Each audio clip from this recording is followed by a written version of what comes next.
So అంటే sir ఇది క్యూరబుల్లా?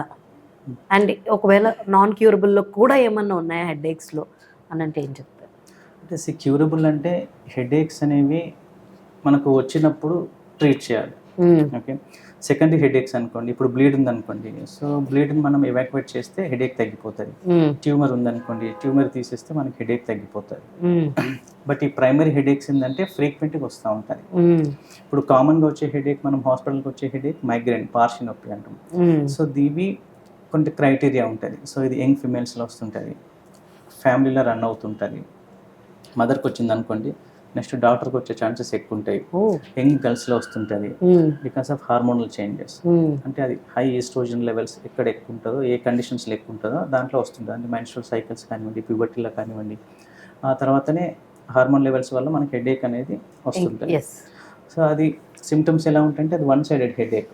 either I చుట్టూ అయినా స్టార్ట్ అవ్వచ్చు, లేదంటే బ్యాక్ సైడ్ నుంచి నెక్ నుంచి అన్నా రేడియేట్ అవుతుంటది. బట్ కామన్‌గా వన్ సైడెడే ఉంటది. చాలా సివియర్‌గా ఉంటది. Moderate to severe. వాళ్ళకు కొంచెం మూవ్‌మెంట్ చేసినా హెడేక్ ఎక్కువ అవుతుంటది. సో దాంతో పాటుగా వాళ్ళకి వామిటింగ్ సెన్సేషన్ ఉంటది, నాసియా ఫీలింగ్ ఉంటది, వామిటింగ్స్ కూడా అవుతుంటాయి. వాళ్ళు ఏంటంటే కొన్నిటికి సెన్సిటివ్ ఉంటారు. లైట్‌కి అనుకోండి, లైట్ ఫోకస్‌కు సెన్సిటివ్ ఉంటది. అది హెడేక్ ఎక్కువ అవుతుంటది. తర్వాత సౌండ్‌కు సెన్సిటివ్ ఉంటారు, స్మెల్‌కి సెన్సిటివ్ ఉంటారు. ఇవి వాళ్ళకు హెడేక్ వచ్చినప్పుడు ఏ డిస్టర్బెన్స్ ఏం లేకుండా ఒక క్వైట్ డార్క్ రూమ్‌లోకెళ్ళి పడుకుంటే తగ్గిపోతుంటది. సో అందుకే అది ఎక్కువ వాళ్ళు ప్రిఫర్ చేస్తుంటారు. జనరల్‌గా మైగ్రేన్‌కి ఏంటంటే ట్రిగ్గర్స్ ఉంటాయి, అంటే ప్రేరేపించేవి అంట.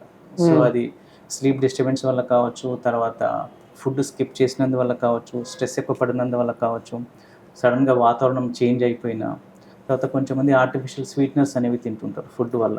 అంటే కొన్నిసార్లు కొంచెం షుగర్‌కు బదులు ఈ ఆర్టిఫిషియల్ స్వీట్నర్స్ అని చెప్పేసి కొన్ని తీపి గురించి అట్లా యాడ్ చేసుకుంటారు.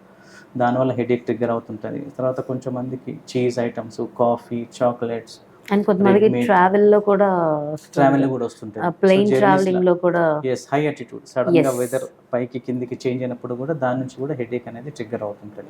వాళ్ళు జర్నీ చేస్తుంటే కూడా సౌండ్‌కు, సన్ ఎక్స్‌పోజర్‌కు హెడేక్ అనేది ట్రిగ్గర్ అవుతుంటది. సో అందుకని ఇవన్నిటిని కూడా అవాయిడ్ చేస్తూ దానికి సెపరేట్ మెడికేషన్స్ ఉన్నాయి. అంటే క్రైటీరియా ఉంటది. మనం ఎప్పుడు మెడికేషన్స్ యూజ్ చేయాలి, తర్వాత ఎప్పుడు అంటే ఇప్పుడు 2 రకాల మెడికేషన్స్ ఉంటాయి మైగ్రేన్‌కు.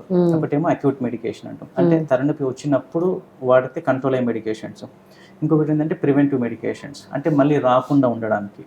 అట్లా ఇప్పుడు మంత్‌కు 4, 5 టైమ్స్ వచ్చిందనుకోండి, యాక్టివిటీస్‌ని డిస్టర్బ్ చేస్తుందనుకోండి, దెన్ మనము ప్రివెంటివ్ మెడికేషన్స్ అనేవి యూజ్ చేయాలి. లేదు 1 మంత్‌కో 2 మంత్స్‌కో ఒకసారి వస్తుందనుకోండి, అప్పుడు ఆ టైంలో హెడేక్ వచ్చినప్పుడు ఏదైనా పెయిన్ కిల్లర్ వాడితే సరిపోతుంది. రైట్. సో దీన్ని బట్టి మనం మెడికేషన్స్ అనేవి అడ్జస్ట్ చేస్తాం. కొంచెం మందికి చాలా సివియర్‌గా ఉంటది. సో అన్‌కంట్రోల్డ్ ఉంటది. సో దానికి ఇంకా కొన్ని రకాల మెడికేషన్స్ అనేవి, న్యూ మెడికేషన్స్ అనేవి వచ్చినాయి. అవి యూజ్ చేస్తాం. ఇది ఎప్పుడు కూడా కండిషన్‌ని బట్టి, అంటే వచ్చే ఫ్రీక్వెన్సీని బట్టి, తీవ్రతను బట్టి, వాళ్ళ లైఫ్ స్టైల్‌ని డిస్టర్బ్ చేస్తుందా లేదా దాన్ని బట్టి ఏ టైప్ ఆఫ్ మెడికేషన్స్ అనేవి. Hi everyone, Nenu mi Vedika. Please subscribe to Volgo Health. Don't forget.